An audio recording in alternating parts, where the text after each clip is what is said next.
Welcome back to the Act Two podcast, a podcast for the real life working screenwriter. I am Tasha Hugh. I am Josh Hallman.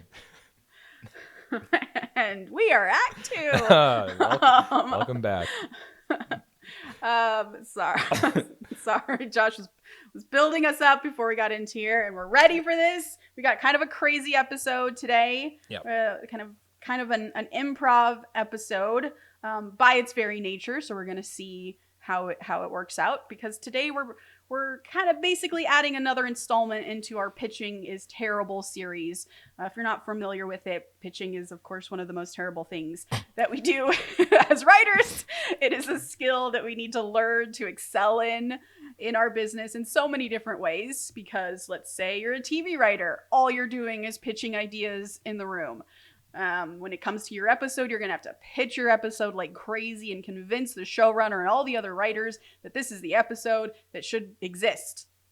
You need this skill if you are a TV or a feature writer who's writing original stuff, because you have to pitch to producers and studios to make them buy your stuff. If you don't want to do anything like that, but you want to do rewrites on stuff or adapt stuff, guess what? You have to pitch those too to get any of those jobs. And because it is a skill that you are honing over time. Like 1% of us are born with this skill. The rest of us have to learn it like schlubs. Mm-hmm. So we created this Pitching is Terrible series. So go back and listen to those if you haven't already. It's everything from like structure of pitches, different kinds of pitches that are out there. But today we are talking about the phase in writing where you have your idea. Maybe you've written a few pages about it. Maybe you just have a log line, but now it's time to start putting your pitch together. And we're talking about how to do that, which is, I think, perfect timing, because I'm doing that with something right now. Literally this week, I had a 2-hour meeting with another writer to put together a pitch based on just a basic idea. It's for a TV show, so who knows how this is going to turn out, because again, we don't have this planned. It's just Josh is going to surprise us with a log line here, and we're gonna kind of brainstorm and see what it looks like from there. So yes, I am. I wrote down some log lines. All right, and what I feel like now that we're talking about this is, if you don't like any of these log lines, we default to a movie that everybody knows, and then we work from there, because maybe people, you know. So you're gonna throw out log lines, and if I'm like, no, I don't want to brainstorm that at all, we're just gonna go to Back to the Future. Yeah, we're just gonna do Back to the Future. But yeah, I right before the podcast, Tasha said, "So you have those log lines?" And I was like, "Yep." let me pull some old ones up. So I'm gonna tell you 2 different log lines. Yeah. And if neither of these click, then we go to Back to the Future. Okay. Okay, so I pulled up a log line from old school rom-com, Josh. Oh, yeah, great. Actually, there was 3, but we can do. Yeah, there was an adventure Josh. Okay. And then there's like Josh. action comedy Josh. That's still you right now, right? Yeah, these are all You're still more like me, action thriller now, I feel like. You like mature, you become Joshua. Listen, you know what? One day I'm going to do an entire rant about where action comedies are and why action comedy is not a good term, because when you say action comedy, it's a little broad and whatever. All right, so here we go. Lethal Weapon is not an action comedy. It's an action movie with comedy in it. True Lies is the exact same thing, and that's kind of my world. All right, we will have to do a rant on this. Okay. Sorry. Okay, you ready for this? These aren't like official, like clean log lines, by the way. I need to just kind of justify. Okay, you don't have to justify. All right. Okay, this is a rom-com version. It's called Prenup. Okay, all right. On a day before signing divorce papers, a husband and wife attempt to dig up dirt on each other in order to null their prenup. But along the way, they learn far more than they ever could have imagined and start to fall in love all over again. The first part of that gave me anxiety, because I'm getting married in 2 weeks. Okay. So let's hear the other ones. All right.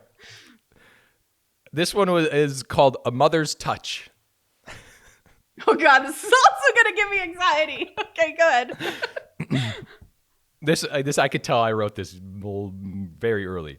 While visiting his incarcerated super criminal mother, the most average guy in the world makes up elaborate stories about himself in hopes to bond with her.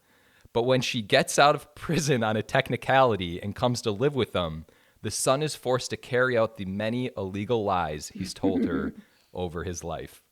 That's pretty funny. And then Love that idea. lastly, Yeah. this is like probably something I'd write next week.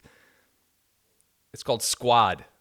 A group of friends known for their Goonie-style adventures reconnect at a wedding and join forces for one unfinished adventure while dealing with the past 15 years of grudges. I mean, obviously that one, Yeah, right? Damn, I should have just said that Goonies. one first. Goonies with adults? Goonies with adults? Yeah, which I feel like that has to exist. I'm sure that... So it's as if the Goonies grew up, moved out of town. Yeah. And something. Let's do this one. I'm feeling it. Yeah, the Goonies have grown up. They've kind of stayed in touch over social media. They hear about each other, and now they kind of get back together, and they're like, "Yo, dude, let's just go on one last Goonies adventure." I mean, we're getting married here in the Midwest anyway. There's open fields and booby traps probably, and so let's do it. But along the way, they're just dealing with some shit. Oh, interesting. So like a wedding is sort of the inciting incident that brings them all together in your mind. And this is obviously a movie. Should we do a TV series? An adult Goonies TV series is pretty cool. Okay, let's do it. Should we try that? Let's try it. We're biting off a lot here. All right, I'm ready. I'm stretching. Okay. My first question is, what brings them together? Well, it's the wedding. Sean is getting married, and they all have gotten the wedding invites. Some of them haven't even responded. Sean's like calling them. He was the glue of the Goonies crew back in the day, and he's like, "Yo, sure. Tasha, Paul, Dave, Tim, you guys haven't gotten back to me. Where is everybody?" And so now they're getting together for the wedding. For a wedding. Okay. Yeah. So if it's for a wedding, which is fine because that's cool that it's like a life event that's a marker in their adult lives, showing that like their status quo is changing as adults. Because it feels like you want the opener to be Sean Astin finds a new clue to like a new treasure. And he maybe attempts to do it alone or thinks about doing it alone, but can't, hurts himself, something that forces him to call his buddies back and like, Goonies never say die. I need you for this thing. And they're all adults, so they're like, I don't believe in that shit anymore. But something is undeniable about it, right? Like, he's with the letter, he sends gold dust in the envelope or something. Oh yeah, so he sends something that only they know about. Yeah, or that's enough to like convince them to get on that plane and go see Sean, even though I haven't seen him in a decade. Oh my God, is it in the wedding invites specifically to them? It's like golden tickets. Whoa. So my question about the wedding is... It doesn't have to be a wedding. Doesn't have to be a wedding because it feels like it maybe overcomplicates it, but there's something interesting about overcomplicating it, right? Because let's just like kick the tires on the wedding part to see if it actually holds. Does it take place over the course of this wedding? So like the wedding is a cover for them doing this thing. Does that even make sense? Do you want part of the story to be Sean Astin hiding this stuff from his wife and his in-laws and or engaging his wife? Maybe the wife is a new Goonie. Is the wedding an interesting part of this story? All right, so you're not going to like what I'm going to say because you are getting married in just a few weeks, which I'm very excited for. I don't know why I'm going back into divorce territory, but maybe Sean's life is kind of falling apart. He's out of a relationship, and at some point he's doubted because maybe it seems as though he's bringing people together for selfish purposes. And this is like to get his life back on track. He's getting back with his familiar crew of friends, and they start to doubt him, and they're thinking, hey man, you only want us here because we're your friends and we're like the thing that makes you feel better in life. It's because your life has fallen apart that we're here. There is no adventure. Yeah. That's interesting. It's interesting if he's having a low point and that's the reason why he like throws out the bat signal to get all his friends to come. Yeah. And then it almost feels like in that version, it is a lie. And he's just doing it in this kind of desperate move to bring his friends back together. But in the process of the lie, they discover a truth to it. Yes. Like there's this story in this town that he's in that's always been told from generation to generation, but nobody believes it. Everyone knows it's just a tall tale. And he makes it sound like the tall tale is real. Yeah. And when now everyone gathers, and find out that it's just a fucking tall tale that you brought us here for, this like stupid myth that this town has been selling tchotchkes about. Like it's just a tourist thing. Yeah. And then they actually find out that it's real. Yeah. Okay, so is it his hometown that he grew up in? Meaning, for instance, if this is like a pilot episode or something, now Sean now lives in Astoria, and Sean, he's living there, and they all come to visit him, and they don't realize it, but they're like, dude, this is the town that had all the myths in it. You moved here? Like this is a made up bullshit story that we used to follow. You're living in the past, man. You're living in the past, Sean. It's time to move on. Okay, that's interesting. I might have gotten us off track. No, I don't think you did. Because if you go back to the original Goonies, and I know we're not talking about this as a literal sequel to it, but what is the thing in the original Goonies that brought them together that made you root for them getting together? It was that Sean is... well, I guess all of them, right? Like some rich investors coming in to like take their town, right? And they have to... His house specifically. Mm-hmm. And so he has to, like, they can't afford to keep it, so they're going to get rid of it. And he has to now move out of this town where all his friends are. And the thing I need to save my life, the thing I need to keep my happiness is money. And so I'm going to invest everything I have to go on this journey to find treasure. So I feel like you'd want similar stakes in this version. Like it's nice to have a starting point or the thing that kicks it off be like, I'm miserable. I need my buddies back together. I'm going to lie to them to do that. But then it feels like you need an extra step of like an emotional investment from the audience that's more than just not being depressed anymore. Yeah, I agree. Yeah, you're right. There needs to be one more level into it. Yeah, like losing your house is great. If it's not a literal Goonies sequel, if it's like, this is the town we grew up in, and some investor wants to come in, mow this place down, and build like a shopping mall or like build a highway through our town, classic sort of American story. I can't let that happen. And they're like, dude, let go. Like we don't live in this town anymore. You're the only one who lives here. Like grow up. Yeah. But maybe in the process of all of them coming home, and they, I every now and again, I'm from Orange County, and every now and again, Paul and I will drive through Orange County, and there's like a warmth that comes over me in driving those familiar streets and seeing the mall again. And it's just, there's like a safety that comes from the place that you live that you can't find anywhere else. I don't know if you experience that when you go home. Oh, of course. I'm from a super small town in suburban Wisconsin. And every time I go back there, I'm just like, I mean, people still leave their doors open there. Yeah, that's crazy. That's cool. So I feel like that's kind of your opener is, I'm lying to get you here. What the fuck? You lied to get us here? Like, let this town go. Who cares? Like, you need the money. Maybe it'll finally get you to move out. And then as the kids, or the adults now, are like separating, going to their hotel room or going back to their mom's house to stay the night before they get their plane the next morning because fuck Sean, they revisit old haunts that they went to. And that ice cream shop that they had their first kiss in, and like their memories start to come back.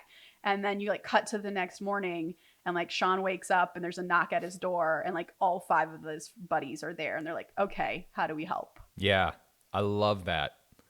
And it really ties in. This is a movie, by the way. Yeah, it feels like a movie. It does feel like a movie, unless I mean, how do you even make episodes out of this? Unless it's like a 10 episode thing or 8 episode thing where each episode is kind of like an adventure leading to another clue to another clue to I another think clue. so. It's like, yeah, it's like another clue. But it also feels like maybe in a TV show do you want like another B story running through? Like my mind goes to the way It is kind of structured, where you get the adults and then you get like the kids story. So if it's not a literal sequel, we don't know what these kids were like when they were young. There might be fun to, we're doing this adult adventure, but every now and again we cut to our B story of like the kids when they had their first adventure in this town, or what their life was like in this town that made them the adults that they are today. And when you start, because it's a TV show, you need a lot of conflict. So when conflict pops up between Sean and Thanos, why am I blanking on Thanos? Thanos, Josh Brolin. Josh Brolin's character, when they start having conflicts, you're like, why do they clearly have beef from like that's deep, that's from the past, then they're kind of talking around it. You flash back to when they were kids and you like see how the beef started or something like that. I don't know if you need that, but that could be a fun version if there's something to add there. Yeah. I think you maybe make that decision based on theme.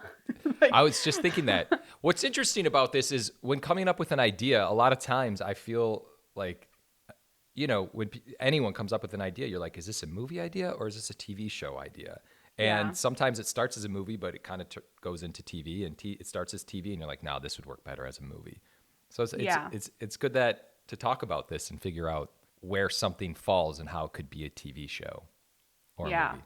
I mean, I think something that my manager actually said to me a long time ago, which stuck, was that if it's a TV idea, it's TV because it's a world that you're exploring. Yeah. And characters you want to explore through this world, because that gives you just so much runway to write episodes off of.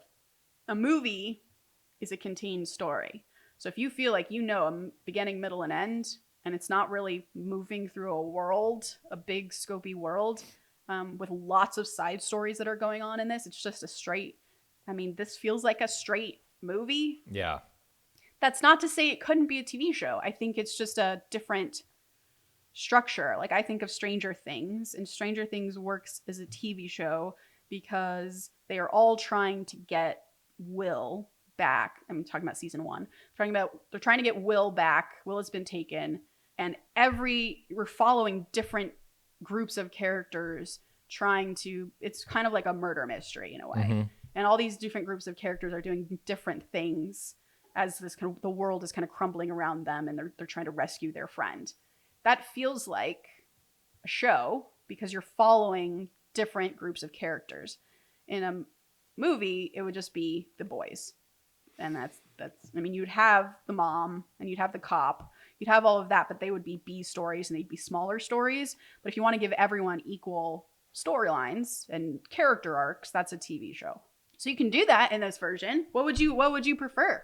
Well, I agree that it feels like, first of all, I love that this is like now thrown back on me as though this is like me really trying to crack. Yeah. Oh my God. Oh my God. I think obviously, I actually think we could like break it or, figure out a way to pitch it as a movie, but there's something really appealing about the challenge of saying, okay, this is for TV.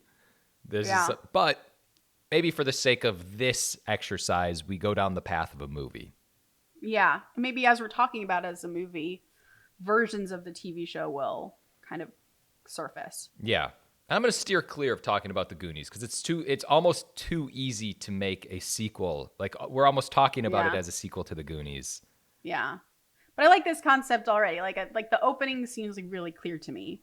A guy who has been hanging on to his past, and maybe that's the theme of it because that's what we're talking around, like how he brings everyone together is your inability to let go of the past. But in this version, we're kind of saying it's okay to hold on to the past because that's what they're trying to save, right? In this version, because an investor is going to come in, take over the town, ruin all their old memories that make them feel safe. Yep. And maybe that's like the part you play into is like preserving your childhood, maybe. Yeah. So I think I texted this to you where I visited my aunt recently, who she was like, oh, how was your drive? Because it was like an over an hour drive. And I said, oh, it was fine because I turned on Disney music and that like helps me. Yes. Like now I can sing to it and like it keeps me awake. And she's like, Disney music? Like I haven't listened to that since my kids were, you know, listening to the Disney Channel, and her kids are all my age. So that was many years ago. I was like, really? That's weird. Like every Disney movie, every Pixar movie that comes out, like I go and watch it. And she's like, what? Like you're a fucking weirdo. Is basically what she said to me. And I'm like, that's why you're so mean and bitter. you gotta bring in this like childhood wonder and like whimsicality, and that's what keeps you sort of joyful. And I don't know. I mean, obviously there are other ways to be joyful than Disney, but like that to me spoke a lot about like how far she's come from being a child. And she very much looks down on like childish things. And as we both know, I am a giant child. I play games and video games, and I still wear graphic tees as my main outfit. Like I'm a big kid. So maybe there's something to that. It's not like you're hanging on to the past, Sean Astin. It's no, like definitely. You don't want this part, this like the heart of you to go away. I love that. I love that because I feel like deep down, for them, I think we should all remain kids, like Peter Pan style. But I mean, I'm a child with an actual child. That's the weirdest part about it. I'm like an adult child with a child. So I love that. There could be a character like your aunt, like that gets summoned back into town. It's kind of interesting. The voice of theme or the voice of opposition to Sean. There's a 90s movie version of this, by the way, where like, I mean, it is the Goonies now, but it's like dude in a suit, woman in a suit comes in, or like, you know, hair all up in a bun and also strict, and like, I have no fun and don't believe in childhood. Oh, totally. You know? It's time to grow up, Sean. Yeah. that idea. So, all right. So we're moving forward with this. It's a movie. Yeah. We can already pitch the opener. I think. Already pitch the opener. Although, can we talk? No, I think we figured that out. I was going to say, we talk about how, like, what causes Sean Astin to send the invites, but I think it is, I'm going to come mow down your town. That's what's causing it. So we got that. We got the opener. We can pitch the opener, no problem. We pitch the opener, and no one gives a shit about this town except for him, right? Yeah. He's hanging on to Or it. no one can do anything, maybe. No one can do anything about it. He believes he can do something, which is a part of his character and who he is and why his friends love him, is he's like, well, it falls on me. And if no one else is going to do something, I'll do something. That's something very heroic to put on your main character. Wow. What? Yeah. What a last second throw in right there. I like that. I like that a lot. So he summons his friends. They come over. They're all there. Like, what is this? What's going on? Mm-hmm. Does he manipulate them? Some of them to come. He knew a couple of them wouldn't come because they had a rift or something in the past. So he kind of manipulates all of them in their own specific way. This might be dumb, but might lead to something good. It's like, if one of them is a lawyer and they are workaholics, all all the time, does he, like, as a way to bring that person in to, like, I'm having a law problem. This is how much I know about lawyers. I'm having a law problem. I'm having a legal issue here in the town. Like, I need you to come in, and this is exactly your specialty. So lawyer comes in, ready to go, briefcase in hand, and is like, where's the problem? Yeah. And it's like, there is no problem. There's something else going on. Yeah. Like, motherfucker, Sean. Like, I came all the way from New York for this. I left my family to see you. Yeah. Yes. Okay. So he's got what, like 4 friends? Yeah. So then I think you're going to want then the friends to be different versions of adults, right? There's the workaholic. There's someone who's become jaded, someone who has kids and like hate fucking having kids. And over the course of their story, the dad who has kids and fucking hates the kids comes around to being like a really good dad, because like you're saying, like, you're a big kid and seeing you with Amelia is so fun because like you're just both big kids together.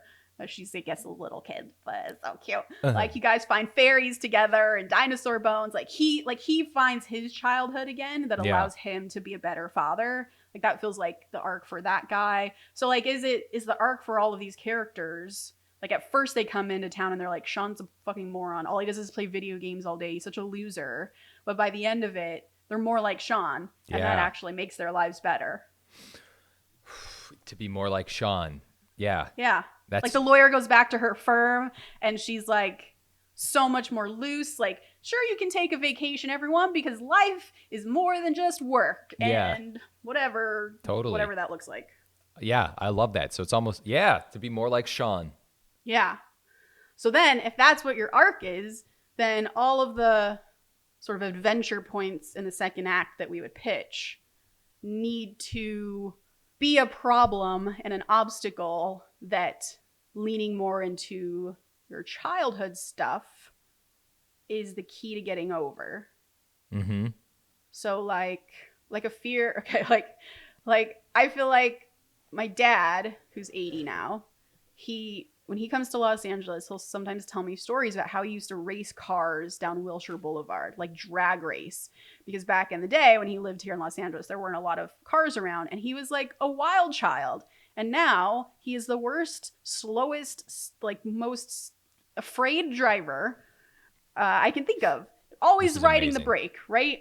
So like if you have that version of a character who's like scared to go fast, just as an example, but something they have to do requires speed to get over. Like there's a slide down a cave and like you have to go fast because there's rocks like Indiana Jones falling behind you, whatever the fuck it is. Yeah. Like him learning to like let go of his fear of something he now has as an adult and remember that childhood fearlessness is the thing he needs to get over this obstacle and get to the next thing.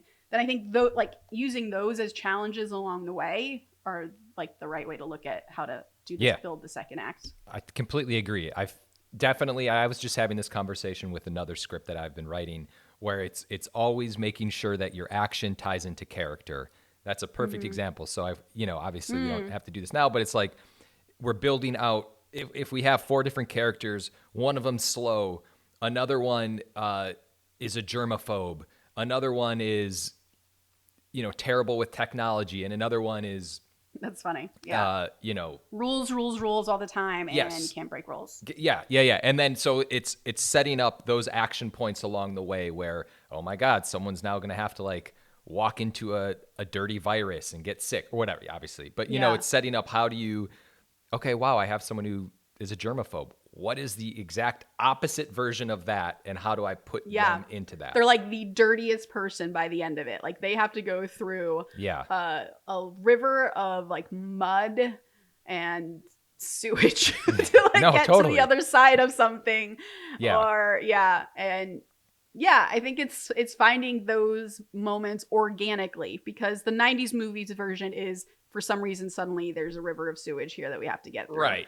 Like how do we, that would be the trick. That would be like beyond this podcast, something we'd have to really figure out, that because now that we know sort of what our characters are, and I think we then have to also figure out like really truly if this is a lawyer character, what is her issue? What is her flaw?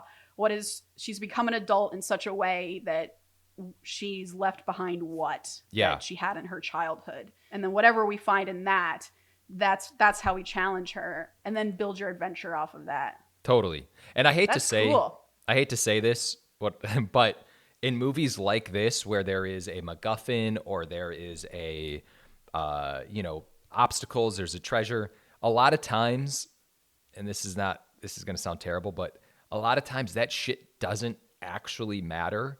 What matters are the relationships with the characters.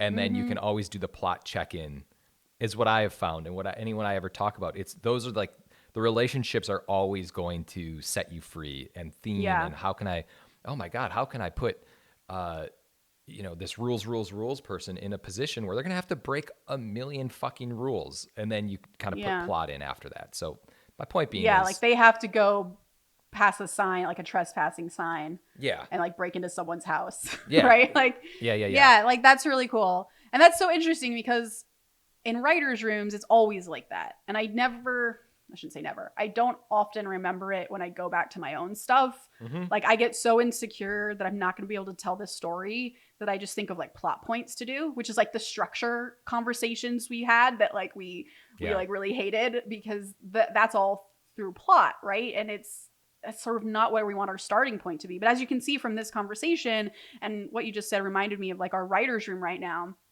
where we vaguely know. This is actually perfect timing because we just have an episode that we're breaking that I had no idea what the story was going to be. All I knew is that it was a story about a particular character. Mm-hmm. And that's it. We didn't have any plot or anything. And I was so worried coming into this because I'm like, oh no, all the other episodes, we at least knew what the plot version of this was going to be, where we started and where we were going to end. But this, I had no idea. But actually in talking about, okay, we have this character, we want it to be his story. How do we get him from point A to point B? And like all of our conversations just started from character. And suddenly we had an episode that had plot in it. But it all started from, what do we want to see this character grow into by the end of this episode? What do we want him to struggle with by the end of this episode? And through those conversations, we came up with some really cool story plots. So that is absolutely like the way to do how the second act. Yeah. Off podcast, because now I'm like getting invested in this story. Yeah, no, me too. Easier said than done, by the way. Much easier said than done. But it's continually asking these questions of the characters rather than being like, okay, but I really want there to be an avalanche. How do we get them to that point? No, that's the incorrect way of thinking about this. Yeah. It's like, I have a character who's all about rules. What can I throw at them that's going to make them the most uncomfortable they can possibly be? Yeah, and they break that rule, or whatever rules they break and whatever you test against them causes an avalanche. Right. Yeah.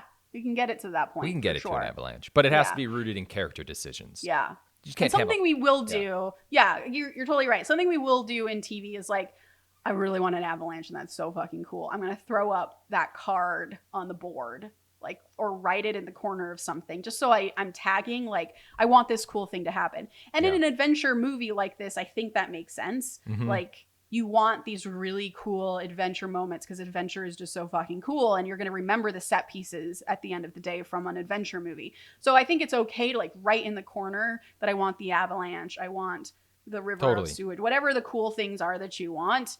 But put that to the side because if you start putting that in your actual plot as points you want to hit, suddenly you're just writing to get to the river of sewage, and that has nothing to do with character. So yeah, I think it's great to keep like a running list of cool ideas, and maybe not all of those cool ideas will make it into your movie, but at least you have them that you can kind of plug in. But I think the point is those become secondary, those plot things, to character. Boom. I mean, I feel like we broke this. Like, now I can pitch. I mean, the ending is they all recover their childhood things and return to their lives changed for the better. We're glossing over a lot, but yes, I agree. But we know at the second act, we can like totally pitch the second act. Like, I don't know what the midpoint is that turns the story around. Mm-hmm. Maybe the midpoint is finding out that, well, obviously this is like an off-pod thing, but it's rooted in a lie. For like, Sean maybe called everybody, or no, basically someone is outed. There's a lie that they're all like, is this bullshit? This adventure is complete bullshit. Like, you start believing the adventure is real in 2A. Yeah, that's it. You hit the midpoint and you find out that maybe Sean's been manipulating or lying about things. And then they're like, we're done. We want to get out of here. But then along the way, they actually realize it's not bullshit. Yeah.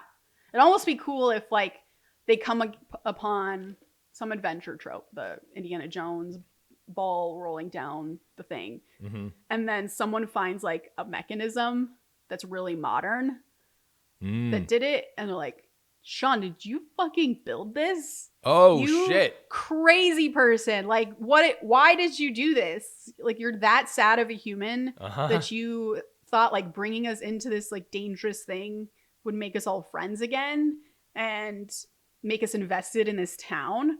And thinking about if his objective is to save this town from some financier who's trying to steal it, the object is still Sean needs money.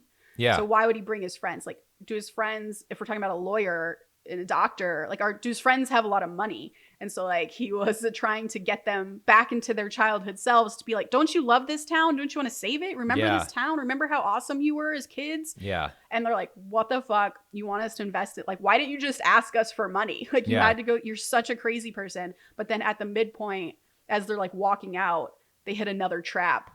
And they're like, haha, Sean. And he's like, I didn't do that one. Totally. And now you're on the real adventure. I love it. I'm in. That's cool.